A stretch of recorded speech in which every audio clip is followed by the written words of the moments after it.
नमस्कार दोस्तों, आज मैं आप सबको बहुत ही प्यारा, बहुत ही सुंदर एक छोटा सा सोहर गीत सुनाने जा रही हूँ। वीडियो अच्छा लगे तो फुल वॉच करिए, बिल्कुल स्किप मत करिए वरना गीत गाना नहीं आएगा। देर ना करते चलिए अपने गीत को शुरू करते हैं।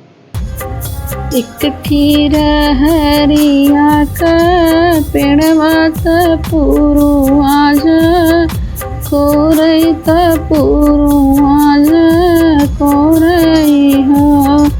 बहिनी कैसे मानै हरि जी तो हार बिटियवा के जन्मे बिटियवा के जन्मे हो।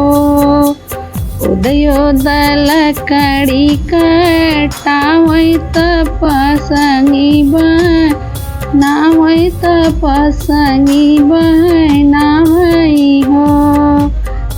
जैसे जैसे पसंगी सुलू गई भीतर रनिया सुसकई भीतर रनिया सुसकई हो। एकठी रहरिया का पेड़वा त पछुआ जा कोरई त पछुआ जा कोरई हो। बहिनी कैसे मानै हरि जी तो हार बेटउआ के जन्मे बेटउआ के जन्मे हो। झुर झुर चनना कटावै त पसंगीला गावै त पसंगीला गावै हो।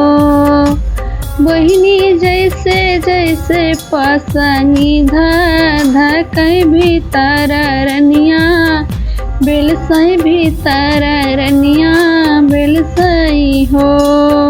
धन्यवाद दोस्तों, अगर आप लोग भी ऐसा करते हैं इस ज़माने में तो प्लीज़ कृपा करके ऐसा न करिए, क्योंकि बेटा और बेटी दोनों हमारे संतान हैं, तो हमको एक समान उनको मानना चाहिए और एक समान रखना चाहिए। इसलिए हम अपनी वाणी को यहीं पर विराम देते हैं और गीत अच्छा लगे तो बिल्कुल सपोर्ट करिए, फुल वॉच करिए। तो धन्यवाद।